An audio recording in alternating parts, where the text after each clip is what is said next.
আমার এই তিনটা হাউস তৈরি করা শেষ। তো এই তিনটা হাউস আমি কিভাবে তৈরি করছি আর কত টাকা খরচ পড়ছে আপনারা সম্পূর্ণ ভিডিওটি দেখুন, তাহলে বুঝতে পারবেন। আর এখনও যারা যারা সাবস্ক্রাইব করেন নাই আমার চ্যানেলটি সাবস্ক্রাইব করে দিন, যেন প্রত্যেকটা ভিডিও আপনাদের সামনে চলে যায়। তো ভিডিওটি শুরু করা যাক। আসসালামু আলাইকুম এভরিওয়ান। অনেকে কমেন্টে জানাইছেন যে আমি এইরকম হাউস কিভাবে বানাইছি, এরকম চিকন সিমেন্টের হাউস। তো আজকে আবার নতুন করে আমি হাউস তৈরি করতেছি। প্রথমে আমি আমার যে হাউস তৈরি হইব সেই দেয়ালের ফ্রেমটা আমি তৈরি করছি। এটা হচ্ছে বাঁশের একটা ফ্রেম।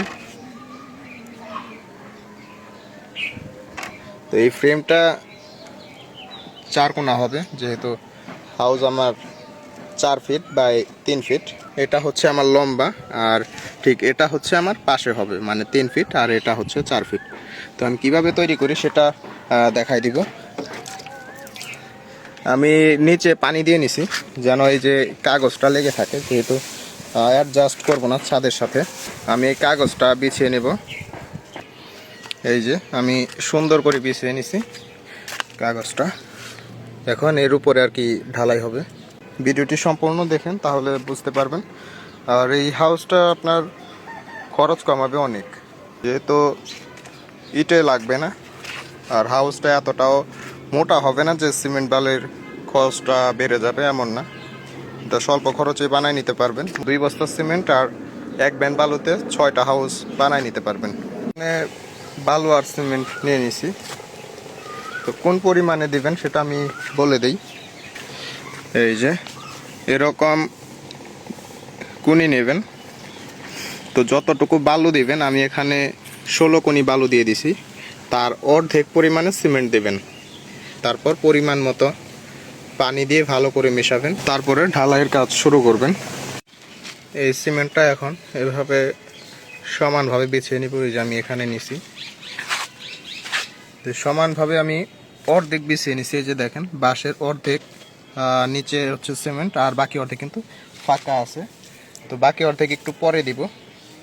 অর্ধেক ঢালাইয়ের পরে, যেহেতু রড ইউজ করা যাবে না শক্ত বানানোর ক্ষেত্রে, আমি এই চিকন গুনাটা ইউজ করতে পারি, যেন খুব সহজে ভেঙে না যায়। এই যে আমি এভাবে গুনাটা দিয়ে দিছি। এখানে কিন্তু খুব বেশি একটা লাগে না, এরকম মাপ মতো যতটুকু প্রয়োজন আর কি এভাবে কেটে নিছি। এখন আবার এই গুনার উপর দিয়ে আবার বাকি অর্ধেক যে ঢালাইটা সেটা আমি আবার দিয়ে দিব, দিয়ে সাথে সাথে সমান করে দিব। এই যে ঠিক এতটুকু উচ্চতা হবে। আর এই পাশে দেখেন, এই যে বাঁশটা কিন্তু সমান হয়ে গেল।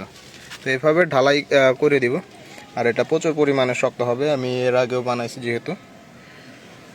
তো এটা সম্পূর্ণ ঢালাই করে তারপরে আপনাদেরকে দেখাইতেছি। আমার কিন্তু একটা ঢালাই করা শেষ। এই যে দেখেন, এই বাঁশটা কিন্তু একদম সমান হয়ে গেছে। এই যে মানে এতটুকু মোটা হবে আমার দেয়ালটা। আগের যে হাউস সেই হাউসের সমানই হবে। তো এখানে আমি একটার সাথে আরেকটা জোড়া দেওয়ার জন্য আরেকটা জিনিস ব্যবহার করব। সেটা হচ্ছে আবারও এই জিআই তার বা গুনা। কিভাবে ব্যবহার করি সেটাও দেখাই। এই যে এই গুনাকে আমি 4 ভাঁজ করে নেব।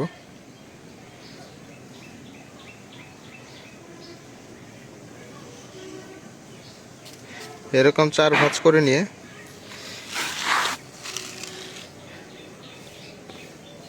এইভাবে গেঁথে দিব। এটা পরবর্তীতে আমাকে একটা দেয়াল আর একটা দেয়ালের সাথে জোড়া দিতে সাহায্য করবে। তো কিভাবে সাহায্য করবে সেটা আমি ভিডিওতে দেখাই দিব, সেটা পরে দেখতে পারবেন। আজকে 4 দিন পর এগুলো কিন্তু শক্ত হয়ে গেছে। আজকে 4 দিন পর আবার ভিডিও করতেছি। তো ঢালাই তো শেষ, এখন কিভাবে এটা তুলি সেটা একটু দেখাই আপনাদের। আর এটা যদি ঠিক মতো তুলতে না পারেন তাহলে কিন্তু মাঝখান থেকে ভেঙে যাবে। তো আপনারা আমার মতো উঠাতে পারেন। আপনারা একটা কুনি নেবেন, আর এটা কিন্তু পাতলা। এটা পাতলা হওয়ার কারণে আপনি এই যে নিচ দিয়ে সহজেই ঢুকে দিতে পারবেন। আর যদি মোটা হয় তাহলে কিন্তু ঢোকাতে পারবেন না। আপনার এই মাঝখান থেকে এটা ভেঙে যাবে, যেহেতু এটা পাতলা একটা দেয়ালের মতো হয়েছে। তো দেখেন কিভাবে তুলি।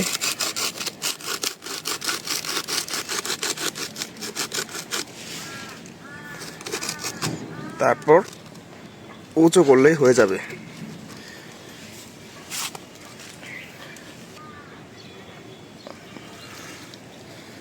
এই যে এভাবে আপনারা কিন্তু একদম সুন্দরভাবে তুলে ফেলতে পারবেন। আর এই যে দেখেন কতটুকু পাতলা হয়েছে, আর ইনশাল্লাহ এটা আর ভাঙবে না, বেশ ভালোই শক্ত হয়েছে। তো আমি সবগুলো তুলে ফেলি আগে, তারপরে আবার কিভাবে এটা জয়েন দেই, হাউসটা কিভাবে তৈরি হয় সেটা আবার ভিডিও করে দেখাচ্ছি। এই যে এগুলো সব তুলে ফেলছি, এখন পানি দিয়ে দিব, যেহেতু আজকে পানিটা দেওয়া হয় নাই। আর আজকে বিকেলে অথবা কালকে আর কি জয়েন্টের কাজটা শুরু করব। আর ভিডিওটি শেষ পর্যন্ত দেখবেন, তাহলে কিভাবে কি করি সবকিছু A to Z দেখতে পারবেন। এই যে আপনাদেরকে যে বলছিলাম এই গুণা দেওয়ার যে কারণটা, এখন কিন্তু এই সামনে আন ক্যামেরা, এই যে যে দুইটা গুণা, এটা কিন্তু এখন পেঁচায় দিলে এটা একদম শক্ত হয়ে যাইব, পড়ে যাওয়ার কোনো চান্স নাই। পরবর্তীতে এখানে ঢালাই করলে একদম শক্ত হয়ে যাইব। এখন কিন্তু হয়ে গেছে, মোটামুটি সন্ধ্যার দিকেই কাজ শেষ করলাম। আর এই যে দেখেন জয়েন্টটা, এখানে তিনটা করে এক একটা জয়েন্ট আছে। আমার 3টা হাউস কমপ্লিট, আর এই সাইডে আর কি আরও 3টা পরবর্তীতে দেওয়া হবে, আর এই সাইডে তো আছেই, আর ওই পাশেও কিছু আছে। আজকে তারপরের দিন চলে আসলাম, আজকে ভিডিও করতে মনে ছিল না, ভিডিও ছাড়া একটা কাজ করে ফেলছি, যেটা আপনাদেরকে দেখাই নাই। সেটা হচ্ছে আমি এদিকে জয়েন্টটা কিভাবে দিছি গুণা দিয়ে সেটা দেখছেন। তারপরে হচ্ছে এই যে আমি সিমেন্ট দিয়ে আর কি হাত দিয়ে এভাবে লাগাই দিছি, আর সিমেন্টটা কিন্তু এখনই শক্ত হয়ে গেছে মোটামুটি। আর নিচে ঢালাইটা এখন দিব, এই পাশে করা আছে। আর নিচে কিছু আমি জিআই তার দিয়ে দিছি, যেন ঢালাইটা একটু মজবুত হয়, একটু শক্ত হয়। 3টা হাউসই আমি একইভাবে করে দিছি। আর এটা কিন্তু খুব বেশি ঝামেলা না, এটা শুধু এই হাত দিয়ে বা যে কোনো কিছু দিয়ে একটু ডলা দিয়ে দিলেই হয়ে যাবে, লেগে যাবে।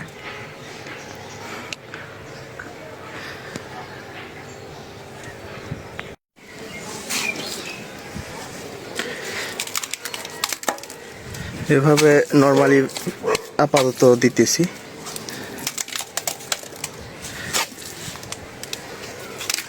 আর এরকম ভাবে তৈরি করা কিন্তু একদম সহজ। তারপরে এই যে এভাবে শুধু সমান করে দিলেই হয়ে যাবে, এভাবে সমান করে দিলেই হয়ে যাবে। আমি সম্পূর্ণ হাউজে দিয়ে নিছি। আর এটা একেবারে যে মোটা করতে হবে বিষয়টা এরকম না, যতটুকু দেওয়া চলে আর কি, পাতলা করে দিলেও সমস্যা নেই। যেন খেয়াল রাখতে হবে যেন এতটাও যেন পাতলা না হয়ে যায়, আবার যেন পরবর্তীতে নিচ দিয়ে লিক না হয়।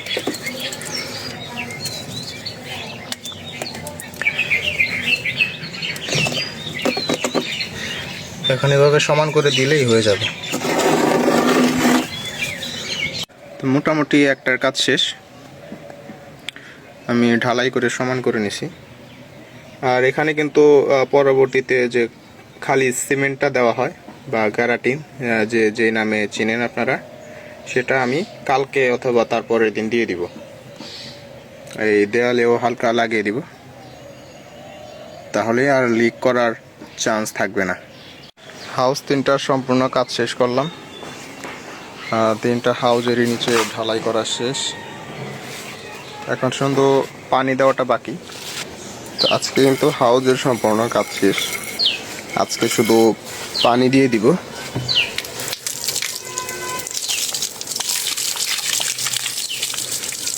ভালো করে পানি দিয়ে ভিজিয়ে দিব।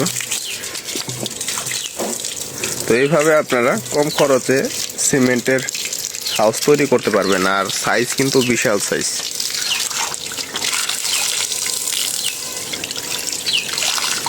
আর আমার এই 3টা হাউস, 3টা না আরও ওই পাশে আছে আরও 2টা।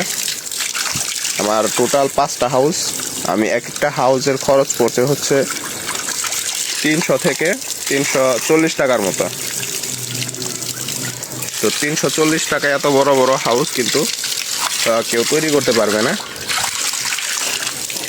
যদি আপনারা এই পদ্ধতিতে তৈরি করেন তাহলে পারবেন। আমি হাউসে পানি দিয়ে দিতেছি।